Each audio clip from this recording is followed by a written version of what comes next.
ಈ ಸುದ್ದಿಗಳು ಬಹಳ ಮನಕಲಕ ಬಿಡುತ್ತೆ. ಅಂಥದ್ದೊಂದು ಘಟನೆ ಉತ್ತರ ಪ್ರದೇಶದ ಝಾನ್ಸಿಯಲ್ಲಿ ಆಗಿರೋದು.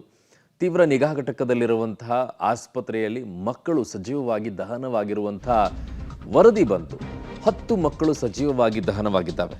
ಕಣ್ಣು ಬಿಡುವ ಮೊದಲೇ ಪಾಪ ಶಿಶುಗಳು ಸುಟ್ಟು ಕರಕಲಾಗಿ ಹೋಗಿವೆ. ಮಹಾರಾಣಿ ಲಕ್ಷ್ಮೀಬಾಯಿ ಮೆಡಿಕಲ್ ಕಾಲೇಜು ಆಸ್ಪತ್ರೆಯಲ್ಲಿ ನಡೆದಿರುವಂತಹ ದುರಂತ ಇದು.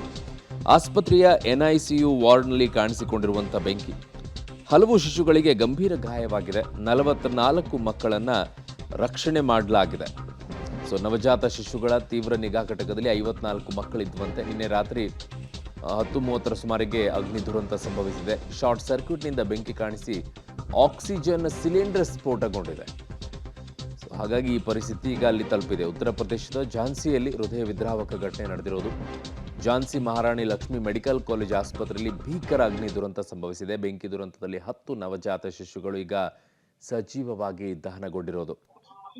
44 ಮಕ್ಕಳನ್ನು ರಕ್ಷಣೆ ಮಾಡಿದರೆ, ಇದರಲ್ಲೂ ಕೂಡ ಕೆಲವು ಮಕ್ಕಳು ತುಂಬ ಗಂಭೀರವಾಗಿ ಗಾಯಗೊಂಡಿವೆ. ಬೆಂಕಿ ಕಾಣಿಸಿಕೊಂಡ ನಂತರ ಆಕ್ಸಿಜನ್ ಸಿಲಿಂಡರ್ ಸ್ಫೋಟಗೊಂಡಿದ್ದು ಇನ್ನೊಂದಿಷ್ಟು ಬೆಂಕಿ ಆವರಿಸಿಕೊಳ್ಳಕ್ಕೆ ಕಾರಣವಾಯಿತು. ಸದ್ಯಕ್ಕೆ 12 ಅಗ್ನಿಶಾಮಕ ವಾಹನಗಳು ದೌಡಾಯಿಸಿ ಬೆಂಕಿ ನಂದಿಸುವ ಕಾರ್ಯವನ್ನು ಮಾಡಿವೆ. ಕಿಟಕಿ ಒಡೆದು 44 ಮಕ್ಕಳನ್ನು ರಕ್ಷಣೆ ಮಾಡಿದ್ದಾರೆ. ಮುಖ್ಯಮಂತ್ರಿ ಯೋಗಿ ಆದಿತ್ಯನಾಥ್ ಘಟನೆಗೆ ಸಂತಾಪ ವ್ಯಕ್ತಪಡಿಸಿ ಪರಿಹಾರಕ್ಕೂ ಕೂಡ ಆದೇಶ ಮಾಡಿದ್ದಾರೆ. ಅದರ ಜೊತೆಗೆ 12 ಗಂಟೆಯೊಳಗೆ ತನಿಖಾ ವರದಿಯನ್ನು ನೀಡಬೇಕು ಅಂತ ಸೂಚನೆಯನ್ನು ಕೊಟ್ಟಿದ್ದಾರೆ. DCM ಅಲ್ಲಿರುವಂಥ ಬ್ರಿಜೇಶ್ ಪಾಠಕ್ ಅವರು ತೆರಳಿ ಮಕ್ಕಳನ್ನು ಕಳ್ಕೊಂಡಂಥ ಪೋಷಕರನ್ನು ಭೇಟಿಯಾಗಿ ಸಾಂತ್ವನವನ್ನು ಹೇಳಿದ್ದಾರೆ. ಆ ಪೋಷಕರ ಕಥೆಯಂತೂ ಅಯ್ಯಪ್ಪ.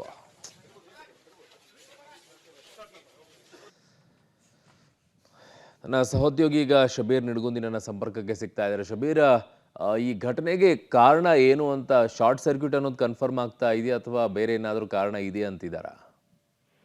ಸ್ಥಳಕ್ಕೆ ಬಂದಿರುವಂತ ಅಗ್ನಿಶಾಮಕ ದಳದ ಸಿಬ್ಬಂದಿಗಳು ಸದ್ಯಕ್ಕೆ ಪ್ರಾಥಮಿಕ ವರದಿಯಲ್ಲಿ ಶಾರ್ಟ್ ಸರ್ಕ್ಯೂಟ್ ನಿಂದ ಈ ಒಂದು ಘಟನೆ ನಡೆದಿದೆ ಅನ್ನುವಂತ ಮಾಹಿತಿಯನ್ನು ಕೊಟ್ಟಿದ್ದಾರೆ. ನಿನ್ನೆ ರಾತ್ರಿ 10 ಗಂಟೆ ಸಂದರ್ಭದಲ್ಲಿ ಈ ಒಂದು ಘಟನೆ ಆಗಿರುವಂತದ್ದು. ಸುಮಾರು 45 ಮಕ್ಕಳು ವಾರ್ಡ್ ನಲ್ಲಿ ಇದ್ವು. ಈ ಸಂದರ್ಭದಲ್ಲಿ ಬೆಂಕಿ ಅವಘಡ ಆಗಿರುವಂತದ್ದು. ಸದ್ಯಕ್ಕೆ 10 ಮಕ್ಕಳು ಸಾವನ್ನಪ್ಪಿದಾವೆ ಅನ್ನುವಂತ ಮಾಹಿತಿಗಳು ಬರ್ತಾ ಇದಾವೆ. ಇದರಲ್ಲಿ 7 ಮಕ್ಕಳ ಐಡೆಂಟಿಟಿ ಈಗ ಗುರುತು ಮಾಡಲಾಗಿದೆ. ಇನ್ನು 3 ಮಕ್ಕಳ ಐಡೆಂಟಿಟಿ ಗುರುತು ಮಾಡ್ಲಿಕ್ಕೆ ಸಾಧ್ಯ ಆಗ್ತಾ ಇಲ್ಲ. ಅದಕ್ಕಾಗಿ ಬೇರೆ ಬೇರೆ ವೈದ್ಯಕೀಯ ತಪಾಸಣೆಗಳನ್ನ ಕೂಡ ಮಾಡಿ ಪೋಷಕರಿಗೆ ಹಸ್ತಾಂತರಿಸುವಂತ ಕೆಲಸಗಳು ಕೂಡ ಈಗ ನಡೀತಾ ಇರುವಂತದ್ದು. ಮತ್ತೆ ಘಟನೆಗೆ ನಿಖರವಾದಂತ ಕಾರಣ ಏನು, ಮತ್ತೆ ಯಾರ್ದಾದ್ರೂ ನಿರ್ಲಕ್ಷ್ಯ ಇದೆಯಾ ಅನ್ನುವಂತ ನಿಟ್ಟಿನಲ್ಲಿ ತಿಳ್ಕೊಳ್ಳುವಂತ ಕಾರಣಕ್ಕಾಗಿ ಈಗ ಮುಖ್ಯಮಂತ್ರಿ ಯೋಗಿ ಆದಿತ್ಯನಾಥ್ ಅವರು ಕೂಡ ತನಿಖೆಗೆ ಆದೇಶವನ್ನ ಕೊಟ್ಟಿರುವಂತದ್ದು. ಮತ್ತೆ ಇವತ್ತು ಮಧ್ಯಾಹ್ನದ ಒಳಗಡೆ ಈ ಒಂದು ವರದಿ ಕೈ ಸೇರ್ಬೇಕು ಅನ್ನುವಂತ ನಿಟ್ಟಿನಲ್ಲಿ ಸೂಚನೆಯನ್ನ ಕೂಡ ಕೊಟ್ಟಿದ್ದಾರೆ. ಹೀಗಾಗಿ ಮಧ್ಯಾಹ್ನ 12ವರೆಗೆ CM ಕೈ ಸೇರುವಂತ ವರದಿಯಲ್ಲಿ ಯಾವ ಅಂಶಗಳು ಪ್ರಸ್ತಾಪ ಆಗುತ್ತೆ ಅನ್ನುವಂಥದ್ದು ನೋಡ್ಬೇಕು. ವೈದ್ಯರ ನಿರ್ಲಕ್ಷ್ಯ ಏನಾದ್ರೂ ಇದರಲ್ಲಿ ಇತ್ತ ಅಥವಾ ಶಾರ್ಟ್ ಸರ್ಕ್ಯೂಟ್ ನಿಂದ ಈ ಘಟನೆ ಆಯ್ತಾ ಅನ್ನುವಂಥದ್ದು ಸ್ಪಷ್ಟ ಆಗುತ್ತೆ. ಅರುಣ್. ಓಕೆ ಶಬೀರ್, ನಿಮ್ಮೆಲ್ಲ ಮಾಹಿತಿಗೆ ಧನ್ಯವಾದಗಳು. ಈ ಶಾರ್ಟ್ ಸರ್ಕ್ಯೂಟ್ಗಳು ಹೇಗಾಗುತ್ತೆ, ಏನು ಹೆವಿ ಲೋಡ್ಗಳಾಗಿರುತ್ತೆ, ಅದರ ಸಮಸ್ಯೆಗಳು ಏನಾಗಿರುತ್ತೆ ಅನ್ನೋದನ್ನು ಅರ್ಥ ಮಾಡ್ಕೊಳ್ಳೋಕ್ಕಾಗಲ್ಲ. ಭಾಳ ಕಷ್ಟ ಆಗಿಬಿಡುತ್ತೆ. ಅನಾಹುತಾನೆ UPಯ ಝಾನ್ಸಿ ಆಸ್ಪತ್ರೆಯಲ್ಲಿ ನಡೆದಿರುವಂತಹ ದುರಂತ ಇದು. ದುರಂತಕ್ಕೆ ರಾಷ್ಟ್ರಪತಿ ದ್ರೌಪದಿ ಮುರ್ಮು, ಪ್ರಧಾನಿ ಮೋದಿ ಅವರು ಕೂಡ ಸಂತಾಪವನ್ನು ವ್ಯಕ್ತಪಡಿಸಿದ್ದಾರೆ. ಘಟನೆ ಬಗ್ಗೆ ದುಃಖವನ್ನು ವ್ಯಕ್ತಪಡಿಸಿದ್ದಾರೆ ದ್ರೌಪದಿ ಮುರ್ಮು ಮತ್ತು ಪ್ರಧಾನಿ ಮೋದಿ ಅವರು. ಈ ಸುದ್ದಿ ಅತ್ಯಂತ ಹೃದಯ ವಿದ್ರಾವಕವಾಗಿದೆ ಅಂತ ಹೇಳಿ ಮಕ್ಕಳನ್ನು ಕಳೆದುಕೊಂಡಂಥ ಪೋಷಕರಿಗೆ ದೇವರು ದುಃಖ ಭರಿಸುವಂತಹ ಶಕ್ತಿ ನೀಡಲಿ ಅಂತ ಕೇಳ್ಕೊಂಡಿದ್ದಾರೆ.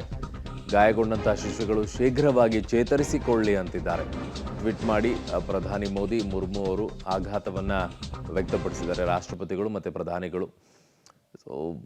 ಸಂತಾಪ ಇವೆಲ್ಲ ಆಗುತ್ತೆ. ಬಟ್ ಬಹಳಷ್ಟು ಆಸ್ಪತ್ರೆಗಳು ಇನ್ನೂ ಕೂಡ ತುಂಬ ನೆಗ್ಲಿಜೆನ್ಸಿಯಲ್ಲಿದ್ದಾವೆ. ಒಂದ್ಸಲ ಎಲ್ಲವನ್ನ ಕೂಡ ತನಿಖೆಯನ್ನು ಮಾಡಿಸ್ಬೇಕು. ಒಂದ್ಸಲ ಹೇಗಿದೆ ಪರಿಸ್ಥಿತಿ, ಕಂಡೀಷನ್ಸ್ಗಳೇನು, ಅವುಗಳು ಯಾವ ಸ್ಥಿತಿಯಲ್ಲಿದ್ದಾವೆ, ಎಷ್ಟೋ ವರ್ಷಗಳಾಗಿರುತ್ತೆ, ವೈರಿಂಗ್ ಸರಿ ಇರೋದಿಲ್ಲ, ಅದ್ರ ಲೋಡ್ ಎಷ್ಟಿದೆ, ಇವೆಲ್ಲ ಚೆಕಿಂಗ್ ಮಾಡಬೇಕು ಅವಾಗವಾಗ. ಬಟ್ ಮಾಡಲ್ಲ. ಅದರ ಸಮಸ್ಯೆಗಳು ಅಲ್ಲಲ್ಲಿ ಈ ಥರ ಕಾಣಿಸ್ಕೊಳ್ಳುತ್ತೆ.